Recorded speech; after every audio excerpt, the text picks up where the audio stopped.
Assalamualaikum warahmatullahi wabarakatuh. Halo sahabatku semua, bertemu kembali dengan saya dalam YouTube kami. Hari ini kita akan membahas tentang sebuah artikel penelitian yang masih seputar COVID-19 yang diterbitkan atau yang dimuat di dalam sebuah jurnal penelitian, namanya adalah Jurnal Progress in Disaster Science. COVID-19 ini kami ingin memulas tentang hasil-hasil riset yang dilakukan oleh para peneliti di Indonesia. Untuk yang pertama ini kita bahas, sebenarnya ini jurnal yang masih relevan lah terkait dengan kondisi saat ini. Kita akan mencoba mengangkat tentang apa saja yang dilakukan oleh pemerintah, kebijakan-kebijakan apa saja yang dilakukan oleh pemerintah ketika di awal-awal terjadi pandemi COVID-19 ini. Nah, supaya apa? Supaya kita tahu apakah masih efektif atau tidak.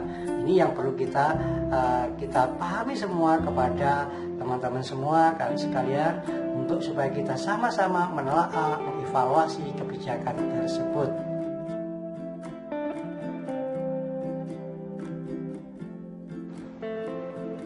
Latar belakang dari jurnal ini diangkat karena ini mengangkat terkait dengan masalah respon atau kebijakan pemerintah terkini waktu itu yang dilakukan dalam menghadapi COVID-19 mulai bulan Januari sampai Maret.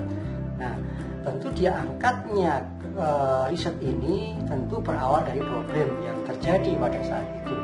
Nah, yang kita tahu semua, problem saat ini adalah COVID-19. Kita tahu COVID-19 ini sampai hari ini juga menjadi masalah, tidak hanya masalah kesehatan di Indonesia, tapi juga masalah seluruh dunia. Kenapa? Karena dampak yang didapatkan COVID-19 ini cukup luas sekali. Selain dampak terkait dengan masalah kesehatan, juga bisa mempengaruhi dampak-dampak dalam sosial, ekonomi, dan aktivitas lainnya. Nah, ini yang menjadi pemicu juga bahwa COVID-19 ini juga menjadi catatan sejarah mengapa di saat semua negara tidak siap atau kurangnya persiapan dalam menghadapi ancaman wabah ini, di situ pula negara dihadapkan pada kondisi yang luar biasa. Selain itu, COVID-19 ini juga menjadi bagian atau menjadi temuan baru virus-virus yang sebelumnya ditemukan, ya. Jadi ini virus yang baru yang memiliki sifat kejadiannya yang mendadak, kemudian kejadiannya cepat meluas sehingga berefek pada jumlah peningkatan kasus yang ada. Nah, walaupun di kita, kenapa kita akan mencoba menelaah respon pemerintah mulai bulan Januari sampai bulan Maret, ini akan dilihat karena kejadian COVID ini bukanlah kejadian yang pada bulan itu. Maka kejadian COVID ini kan kejadian di sebelumnya. Nah, kita ingat bahwa COVID-19 ini kan terjadi di akhir 2019. Nah, di akhir 2019 tepatnya di kota Wuhan, ya kurang lebih bulan September sampai Desember lah, itu mungkin terjadi di situ. Nah, di kota Wuhan itu sudah terjadi, dan itu angka kematian, angka kejadian yang sakit itu luar biasa, cepat sekali dalam tempo yang singkat itu. Tapi kita melihat kondisi di saat itu, beberapa negara mulai kaget, beberapa negara mulai antisipasi.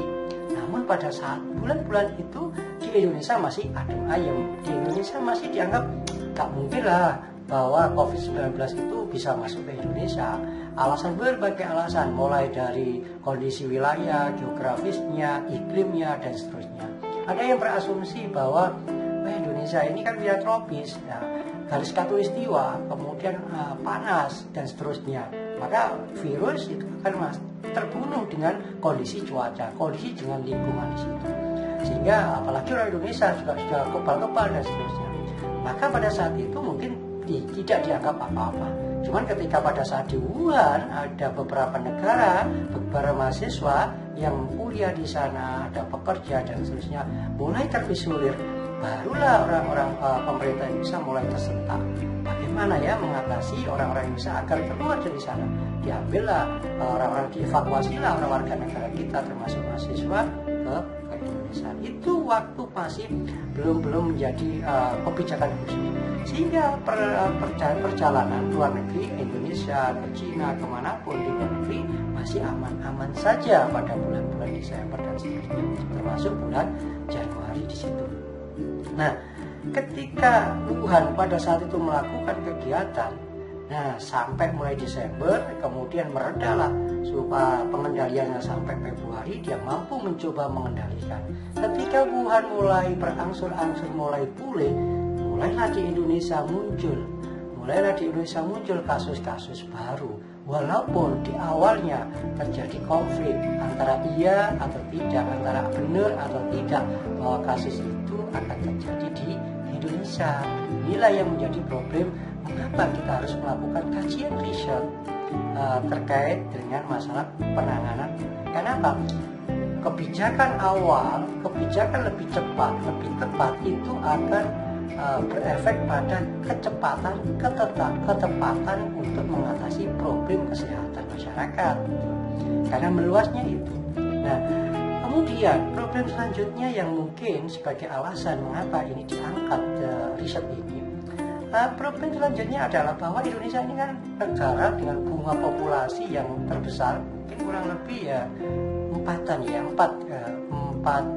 empat populasi terbanyak, yang tentu dia akan berkiblat pada negara-negara penduduk banyak, termasuk di Cina.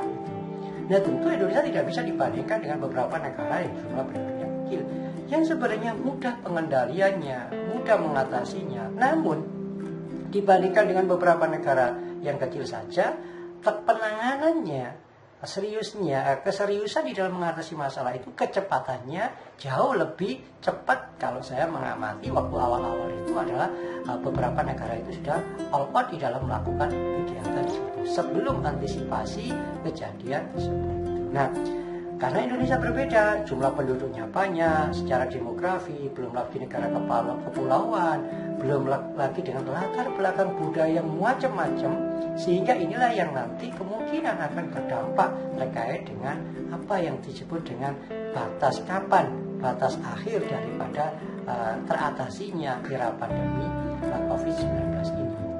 Nah, dari situlah maka beberapa strategi yang kemungkinan yang akan dijalankan oleh WHO. Nah, sehingga WHO menerapkan atau mengeluarkan kebijakan-kebijakan strateginya yang harus diikuti oleh hampir semua negara. Kenapa? Karena ini menjadi sebuah pandemi yang pada menyangkut pada semua negara, sehingga kalau tidak ada kebijakan yang sama, maka tentu penyelesaian kasus-kasus ini.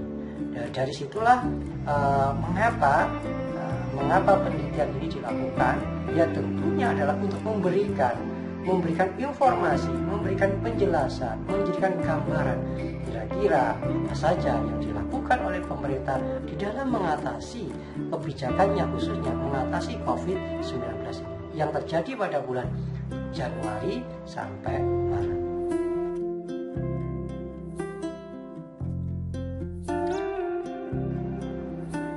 Strategi yang digunakan oleh Indonesia, khususnya pemerintah, di dalam menangani kasus COVID-19 itu tentu mengikuti strategi yang dilakukan oleh WHO. Itu yang pertama. Nah, kalau mengikuti dari WHO, maka ada 6 strategi yang dilakukan. Yang pertama adalah bagaimana memperbanyak, meningkatkan, atau menyebarluaskan jumlah tenaga kesehatan. Tenaga yang termasuk bukan hanya tenaga kesehatan saja, tenaga yang mendukung diperbanyak di berbagai wilayah. Karena inilah yang nanti akan menjadi acuan bagaimana COVID-19 itu bisa teratasi dengan cepat. Kemudian yang kedua adalah meningkatkan sistem atau bagaimana cara penemuan atau meningkatkan sistem penemuan kasus baru atau sistem surveillance. Bagaimana cara mendapatkan kasus-kasus baru itu bisa secepatnya diatasi. Jadi mengembangkan atau menemukan itu yang harus dilakukan strategi itu. Kemudian yang ketiga adalah memperbanyak jumlah produksi pengujian, artinya jumlah laboratorium. Jadi yang diuji itu harus diperbanyak, lab-lab yang disiapkan diperbanyak supaya nanti kasus ditemukan, kemudian pengujian dipercepat, maka mudah untuk dikendalikan. Yang keempat, Yang keempat itu adalah melakukan identifikasi fasilitas umum yang bisa disulap menjadi fasilitas kesehatan khususnya dipakai untuk penanganan COVID. Termasuk mengidentifikasi puskesmas ya. Jadi mengidentifikasi puskesmas agar puskesmas itu juga disiapkan puskesmas khusus untuk COVID. Termasuk rumah sakit COVID dan seterusnya. Itu yang kemudian mengembangkan karantina kasus. Jadi sudah mulai setelah kasus ditemukan, setelah diyakinkan pasti, bagaimana kasus-kasus ini dikarantina, dikembangkan supaya tidak bisa menyebarkan kepada orang yang lain. Kemudian menekankan kembali tindakan bagaimana penekanan jumlah virus yang ada. Jadi bagaimana jumlah virus ini tidak menyebarluaskan, bagaimana upaya-upaya. Jadi melakukan refokus pada penekanan virus yang ada. Itulah ada 6 strategi yang digunakan oleh pemerintah yang tentu mengadop dari kebijakan WHO.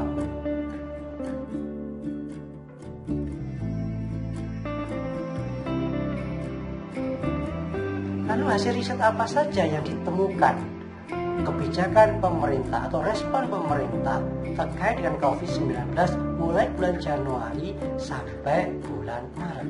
Nanti kita lihat bagaimana saja kebijakan yang dilakukan oleh pemerintah yang tentu berefek pada penanganan saat ini. Apakah kebijakan pada saat itu tepat sekali atau memiliki efek yang luar biasa, atau justru kebijakan itu membuat bahwa pengendalian ini juga sampai hari ini belum terkendali. Inilah yang nanti kita akan coba mengungkap sedikit sekali apa saja yang dilakukan oleh pemerintah melalui hasil riset yang dimuat di jurnal tersebut, kemudian diambil dari berbagai media. Coba kita lihat dari hasil riset itu apa saja kebijakan pemerintah.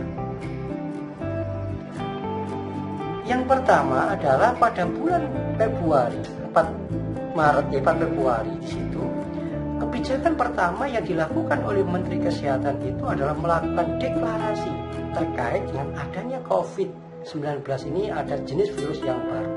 Dan dikatakan ini ada sebuah penyakit yang bisa menyebabkan wabah dan tindakan penanganannya. Itu adalah kebijakan yang masih disampaikan ketika Menteri Kesehatan pada 4 Februari. Kemudian baru akhir Februari, kemudian BNPB itu mendeklarasikan tentang situasi emergensi khusus COVID-19, epidemi COVID-19 ini, sebuah disaster di Indonesia. Ini pada akhir Februari. Nah, baru pada 13 Maret ini Presiden RI membentuk tim task force atau satuan gugus tugas untuk respon cepat terkait dengan COVID-19 itu. Kemudian pada tanggal 14 Maret Menteri Keuangan membuat kebijakan khusus terkait dengan distribusi tentang hibah khusus alokasi infrastruktur khususnya sektor kesehatan dan hibah untuk bagaimana operasional terkait dengan COVID-19 itu. Kemudian Menteri Kesehatan pada 16 Maret dia menteri tersebut mengangkat atau melakukan sebuah kebijakan khusus untuk membentuk sebuah jejaring COVID-19 khususnya dalam aspek laboratoriumnya. Kemudian Menteri Keuangan pada tanggal 16 Maret itu pula buat kebijakan tentang distribusi, tentang share penggunaan anggaran, income pendapatannya, alokasi fiskalnya, mulai dari alokasi umum atau alokasi khususnya terkait dengan kebijakan COVID-19, termasuk dengan insentif daerah, itu juga diatur di sini. Nah, pada 19 Maret Polri membuat kebijakan terkait dengan larangan pertemuan, larangan pengerahan massa, kelompok aktivitas baik di ruang publik maupun di lingkungan lokal di situ. Itu baru kebijakannya. Nah, kemudian pada 20 Maret Presiden RI melakukan revisi lagi terkait dengan tim task force ya. Kemudian pada 20 Maret itu pula kemudian Presiden RI membuat kebijakan untuk refokus pada aktivitas fiskal alokasi, kemudian pengadaan barang dan jasa khususnya dikaitkan dengan COVID-19. Kemudian di 21 Maret Menteri Keuangan juga memberikan kebijakan tentang insentif pajak untuk kasus di mana terdampak dari kasus COVID-19 itu. Kemudian pada 23 Maret, Menteri Komunikasi dan Informasi melakukan akselerasi sosialisasi terkait dengan pencegahan COVID-19 di tingkat provinsi, di tingkat kota, di tingkat kabupaten. Kemudian pada 24 Maret, kemudian ada kebijakan khusus tentang respon desa untuk COVID-19 dan pemberian uang tunai pada pekerja di desa. Kemudian 31 Maret, pemerintah membuat kebijakan khusus tentang anggaran nasional, kemudian stabilitas ekonomi, kemudian melakukan deklarasi bahwa situasi emergensi atau terkait dengan kondisi kedaruratan kesehatan masyarakat, bahwa COVID-19 dianggap sudah dinyatakan sebagai kedaruratan kesehatan masyarakat. Dan pada tanggal 31 Maret itu pula dilakukan kebijakan namanya pembatasan sosial skala besar dan untuk mengatasi atau melakukan eradiksi pada pandemi 19 itu.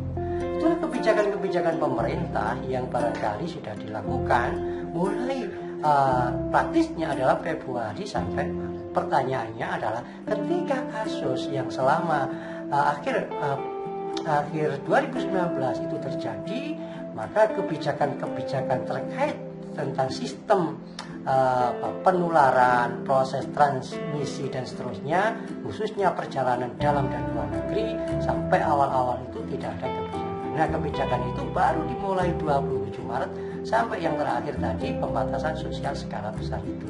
Nah, apakah kebijakan ini dianggap sebagai keterlambatan dan seterusnya? Karena ini sudah terjadi, maka kita tinggal melakukan evaluasi. Nah, bagaimana? Ini sudah ada landasannya, tinggal bagaimana kita mencoba memikirkan kira-kira strategi apa yang digunakan saat ini dipakai di dalam pengendalian kasus. Karena kasus sampai hari ini juga belum bisa diprediksi kapan ini berakhir. Ingat, saya masih mengingatkan kembali bahwa situasi, kondisi di negara Indonesia itu sangat plural, sangat majemuk. Mulai dari sisi demografi, tingkat kepadatannya oke. Tetapi latar belakang budaya, sosial, agama, keyakinan, dan seterusnya, inilah yang juga membuat COVID-19 ini sulit dikendalikan. Inilah yang menjadi catatan penting dalam sebuah jurnal yang dimuat di Progress in Disaster Science. Ini perlu diungkap. Dan ini mengungkapkan kembali bagaimana perjalanan penanganan kasus yang dilakukan oleh pemerintah. Jadi itulah barangkali yang perlu saya ulas terkait dengan jurnal, khususnya terkait dengan COVID. Kami akan mencoba menjelaskan COVID dengan penanganan terkini atau dengan publikasi yang terbaru yang dimuat di berbagai jurnal internasional yang tentu menjadi referensi bacaan bagi kita semua. Demikian, mudah-mudahan bermanfaat. Sampai ketemu di dalam bahasan ulasan terkait dengan artikel ilmiah terkait dengan COVID-19. Sampai ketemu, saya akhiri. Assalamualaikum warahmatullahi wabarakatuh.